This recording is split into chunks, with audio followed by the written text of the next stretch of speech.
Na safari ya kuelekea uchaguzi mkuu mwaka 2027 imeanza rasmi baada ya Tume Huru ya Uchaguzi na Mipaka IEBC kuchapisha rasmi katika gazeti la serikali ratiba itakayoongoza mchakato wa uchaguzi. Katika tangazo hilo, tume hiyo imeelekeza kwamba maafisa wote wa umma wanaotaka kuwania uchaguzi huo wajiuzulu kutoka kwenye nyadhifa zao za umma kufikia tarehe 10 mwezi Februari mwaka 2027.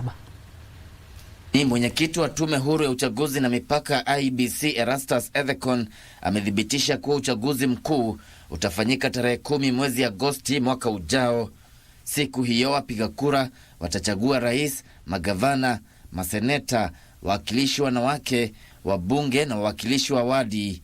Kila chama cha kisiasa kushiriki katika uchaguzi huo kinatakiwa kuwasilisha majina na sahihi za wanachama wake walioidhinishwa kufikia tarehe 15 Oktoba mwaka huu, pamoja na kanuni zake za uteuzi zilizothibitishwa na afisi ya msajili wa vyama vya kisiasa kufikia tarehe 30 Oktoba mwaka huu.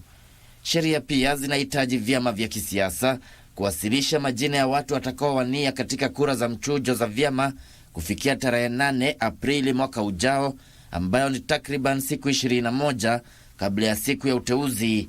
Aidha, tume hiyo imeelekeza kuwa kampeni zianze tarehe 20 mwaka ujao na kukamilika Agosti mwaka ujao, huku muda wa kampeni ukiwa kati ya na saa 12 jioni.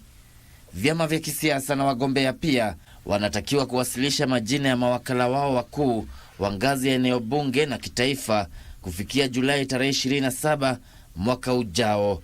Gishoki Washira, Darubini.